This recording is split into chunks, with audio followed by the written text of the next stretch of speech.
In this video tutorial, we're going to talk about deactivation links, specifically as they relate to labels. So one of the things in this movie that I'm looking for is the time that a stroller or a pedestrian is spending in one of these crosswalks.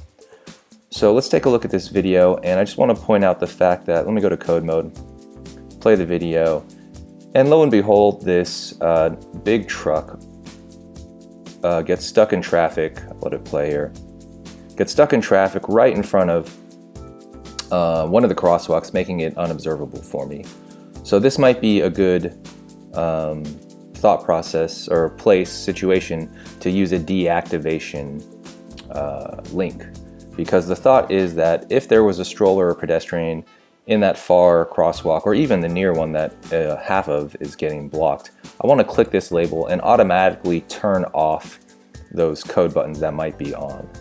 So I'm going to rewind. Let me go back to edit mode, and I'm going to click on unobservable. It's a label. I'm going to go to the deactivation link menu here. And again, this is just a list of buttons in the window. You can see I have some down below, but I want to link this to stroller. And I'm still on unobservable, and I'm going to link this to pedestrian. Pay attention to the directionality of the arrows, because it matters. It matters that unobservable is turning off or deactivating the codes, not the other way around. So the thought is I'm clicking on unobservable, and the code buttons are the things that will be deactivated.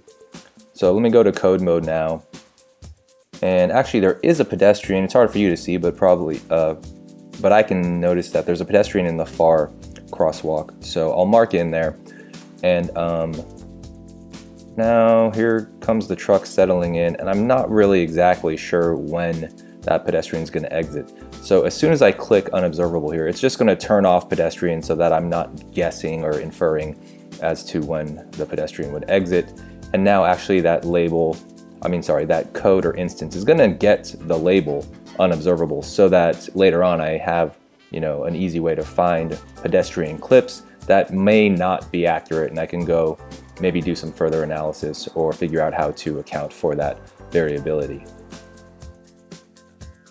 So that's how deactivation links work. One other thing worth mentioning probably in this situation, which is using deactivation links with labels specifically, is that it only really makes sense to use deactivation links with labels in relation to code buttons.